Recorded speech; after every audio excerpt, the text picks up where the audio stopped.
Hai, teruk aku kena maki lepas ni. Hai guys, Assalamualaikum and welcome back to my channel. Dan hari ini kita nak cerita sikit pasal lagu Sedih Hati daripada Malik, iaitu lagu baru keluaran daripada dia.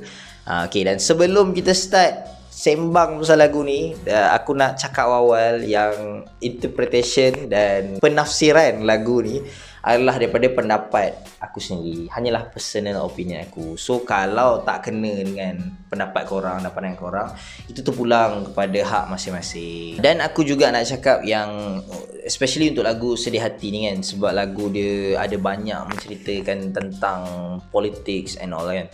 So aku punya interpretation ni hanyalah secara general je. Aku buat secara general je sebab aku tak nak aku punya penerangan ni side kat belah mana-mana, dan aku tak nak mempengaruhi penyokong parti-parti politik mana-mana. Yang mana korang rasa kena korang ambil, tak kena korang tak ambil. Dan kalau korang ada terasa juga, maksudnya siapa makan cili dia terasa pedasnya lah kan. Okay, so untuk memulakan pembedahan lagu ni, aku nak mulakan dengan cover dia dulu Okay, cover dia pada aku dia sangat menarik lah, sebab kalau kau tengok pun dia akan membuatkan kau curious lah. Kalau boleh nampak, dia ada seorang perempuan yang ada selendang merah, ada riak muka dia macam sedih-sedih sikit kan.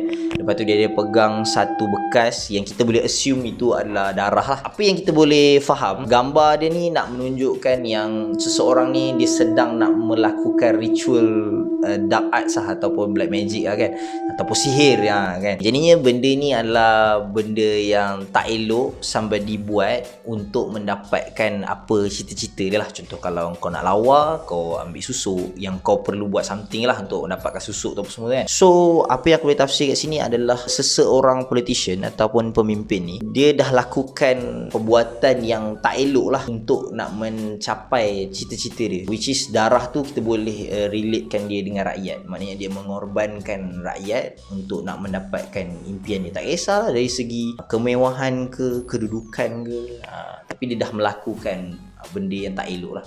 Tak adalah aku dah cakap politician ni buat sihir, tak, tapi dia buat something tak elok. Tak kisah corruption ke macam tu kan. Okay, itu pasal cover dia lah. Untuk lagu ni pula, bila aku dengar lagu ni, dia mengingatkan aku dekat lagu Kuasa by Jofli Zo. Bila gergasi terjaga suaranya kedengaran, bila semut yang kecil kerjasama tiada berat. Dia macam benda-benda yang vibe pasal corruption, pasal kepimpinan ni juga. Tapi lagu tu dia lebih fokus kepada nak bagi semangat dekat rakyat lah. Tapi untuk lagu Malik ni pula, aku nampak dia sangat syarat dengan kritikan terhadap pemimpin ataupun politician yang korup lah. Not to say all politician lah, sebab ada juga lagu ni dia ada sedikit harapan terhadap pemimpin yang baik. Okay, untuk nak memulakan pembedahan kita ni, kita start dulu dengan dia punya chorus yang dah diulang banyak kali dalam lagu ni sampai dia jadi berhantu lah.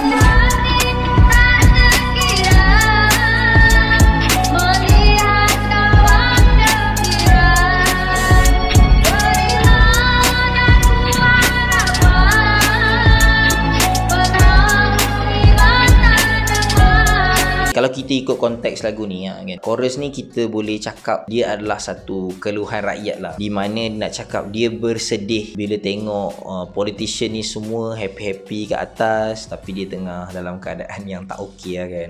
So dia kata tolonglah bagilah dia harapan untuk dia nak mengharungi masa depan dia. It's quite simple, tak ada yang heavy sangat, tapi dia carry throughout satu lagu ni kan. Memang itulah tema lagu ni lah. Lepas tu untuk dia punya verse dimulakan dengan Critical, deteriorasi mental, physical, diragut reaksi dangkal. Pada permulaan lagu ni, Malik dah cakap yang sekarang ni dalam keadaan yang kritikal. Sama ada negara ke masyarakat dalam keadaan yang kritikal.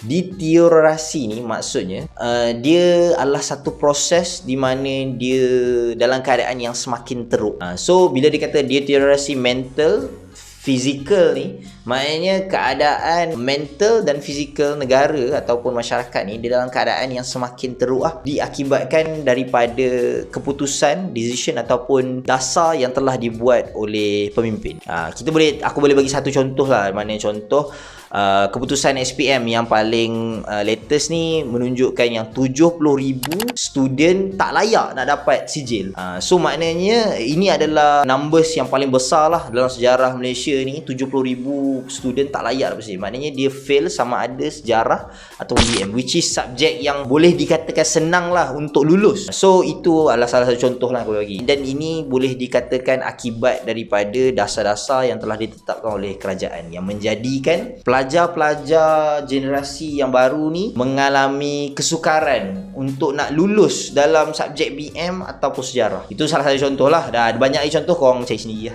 Okay, lepas tu dia kata okay, ni maknanya egotistical ni di ego lah. Dajjal kat sini dia tak semestinya nak cakap dia adalah seorang yang semata jahat tau. Dajjal ni dia adalah pefitnah lah. Kita tahu yang ada aku pernah dengar yang tak ada fitnah yang lagi besar daripada fitnah Dajjal. Kalau kau pernah dengar kan. Maknanya kat sini nak cakap yang baris ni dia merujuk kepada golongan yang ego, yang sentiasa rasa dia betul dan suka memfitnah dan juga berlagak baik. Sebab hypocritical tu maksud dia mempamerkan dia tu macam baik tapi sebenarnya dia tak sebaik seperti yang dia tunjuk kat kita sendiri, which is rakyat lah. Lepas tu diari apokaliptikal dari diari politikal ganti lapis sambung rata mana praktikal. Diari ni adalah catatan harian lah. Okay, apokaliptikal ni adalah benda-benda yang berunsur-unsur kiamat lah. So not to say dia kata benda ni kiamat like ada puting beliung ke apa tau. Tapi diari apokaliptikal ni aku rasa dia bermaksud yang setiap hari tu ada benda yang tak okey untuk negara dan masyarakat lah. Contoh hari Isnin minyak naik RM5. Hari Selasa pula air tak ada. Hari Rabu pula telur tak ada. Hari Khamis pula bini mengamuk. Contoh. Dari diarrhea political. Diarrhea ni adalah sejenis penyakit cirit to be specifically. So penyakit cirit political. Kalau kita ambil direct dia maksudnya politik tai lah. Tapi kalau kita nak bahasa sopan dia maksud politik yang tidak sihat. Okay, lepas tu diganti lampin sambung ratah mana praktikal. So maknanya lampin ni dia adalah satu, aku rasa dia adalah satu metafora yang merujuk kepada tak kisahlah kita ganti sesiapa pun untuk menguruskan level bawah ni. Contohlah kementerian ni kita tukar orang lain, kementerian ni kita tukar orang lain. Tapi kalau kepalanya tu kita tak tukar, dia takkan bawa apa-apa perubahan pun lah. Maknanya contoh sebab dia kata sambung ratah. Yang meratah ni adalah mulut. So kalau diganti pun lampin tu, kalau mulut ni duk makan benda-benda yang menyebabkan penyakit cirit je, so dia akan cirit lah juga. So untuk menggantikan itu kita kena tukar kepala dia tu, so dia akan makan benda-benda lain, so benda tu akan jadi sihat. Bawah-bawah tu pun dia akan sihat juga. So, contoh kalau yang bawah ni kuat rasuah apa semua kan. Lepas tu kalau kita tukar kepala dia tu tak marasuah, so bawah ni dia tak marasuah lah juga. Macam tu. Sebab dia akan mengeluarkan dasar-dasar yang untuk menghalang orang-orang bawah ni buat benda macam tu. So secara keseluruhan dia bermaksud kemusnahan yang diakibatkan oleh ahli politik, dan dia takkan membawa apa-apa perubahan selagi kepala dia itu kita tak tukar. Theatrical balada pharmaceutical ni baru-baru bangku musical. Theatrical balada pharmaceutical ni bermaksudnya wayang pharmaceutical lah. Wayang yang dibuat oleh company-company besar pharmaceutical ni. Aku tak sure kau pernah dengar ke tak, tapi aku pernah dengar yang konspirasi pharmaceutical business ni kan. Aku pernah dengar yang kalau kanser ni, sebenarnya penyakit kanser ni dah ada ubat dia, tapi dia orang sengaja tak keluarkan sebab nak jual ubat-ubat rawatan-rawatan kanser ni lebih menguntungkan daripada jual ubat nak cure terus. Dan ada juga yang aku pernah dengar konspirasi pasal COVID yang mengatakan yang virus ni sebenarnya sebelum nak keluar virus tu dia dah buat vaksin tu siap-siap sebelum dia release virus tu. So bila virus tu dah keluar, dia boleh jual vaksin ni secara mass lah untuk dapatkan untung yang memang besar gila kan. Tapi tu konspirasi lah, aku pun tak tahu benda tu betul ke tak kan. Itulah contoh-contoh wayang pharmaceutical ni yang aku faham lah. Dek badut-badut bangku musical pula, kita kena tengok macam ni tau. Musical ni dia adalah satu lakonan pentas dan juga dia ada muzik semua kan. So badut-badut bangku musical ni dia melihatlah lakonan dan wayang yang telah dilakukan oleh pharmaceutical business ni kan. So dia hanyalah menonton dia dan dia membiarkan benda tu berlaku. Bermakna yang dia tahu pasal benda tu, dia tahu yang benda ni adalah wayang je semua kan, tapi dia tak buat apa-apa, tak halang, tak apa, dia membiarkan benda tu jadi. Dan sebab ada benefit untuk dia orang ni. Okay, itu daripada satu side lah. Dan korang juga boleh tengok dia daripada satu sudut yang lain, yang mana kalau korang pernah main lah satu permainan yang bangku musical ni, dia boleh relatekan dengan satu permainan ni kan, yang mana kalau korang pernah main lah, dia ada play lagu kan, lepas tu korang kena keliling satu bulatan kerusi ni kan, korang kena keliling, lagu stop, korang kena berebut kerusi. So dah cakap yang badut-badut bangku musical ni adalah badut-badut yang tengah merebut kerusi-kerusi parlimen ni ya.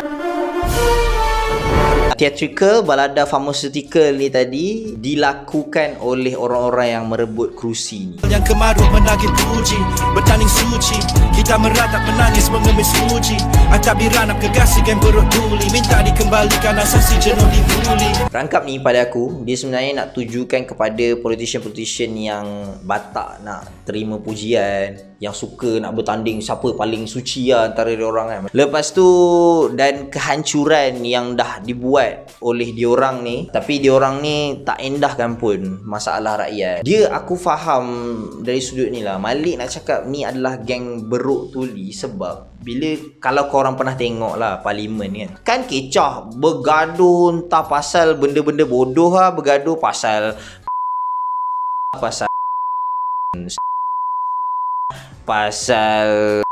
benda-benda yang remeh ni, dia gaduh macam orang gila kat dalam parlimen. Tapi dia tak endahkan pun masalah-masalah sebenar yang berlaku kat rakyat ni. Sebab tu dia kata tuli ni pekak lah. Dia pekak kat telinga dia untuk mendengar masalah-masalah rakyat ni semua kan. Lepas tu aku suka line yang dia kata kita meratap menangis mengemis ruji, lepas tu yang minta dikembalikan asasi jenuh dibuli ni.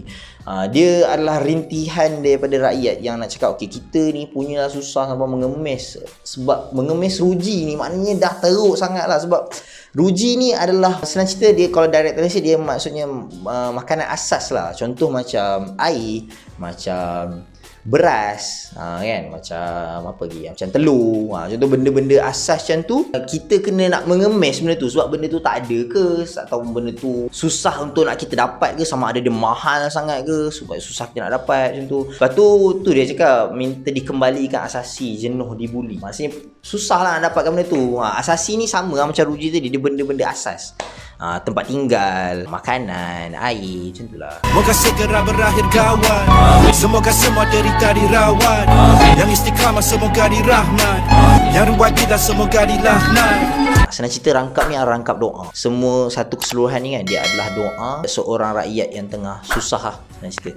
Tapi kan bila aku dengar lagu ni kuat-kuat, dia korang akan dengar ada belakang tu dia ada amin tau. Sebab tu aku cakap lagu ni adalah doa. Tapi di setiap baris ni ada amin, kecuali bahagian yang last tu, yang ruai bidah semoga dilaknat tu, yang itu tak ada amin tau. So apa yang aku faham adalah Malik nak cakap yang kita, yang atas tu semua benda baik, kita boleh doakan kebaikan, tapi untuk nak doa supaya orang dilaknat tu adalah, itu kita tak boleh doa macam tu kat orang. Kita hanya berdoa okey kita jadi lebih bagus semua kan, tapi untuk mendoakan kecelakaan orang itu tak baik. Tapi keseluruhan doa ni nak cakap yang dia mengharapkan segala penderitaan ni berakhir, dan dia nak supaya pemimpin yang baik ni dilindungi dan pemimpin yang jahat ni dihapuskan macam tu.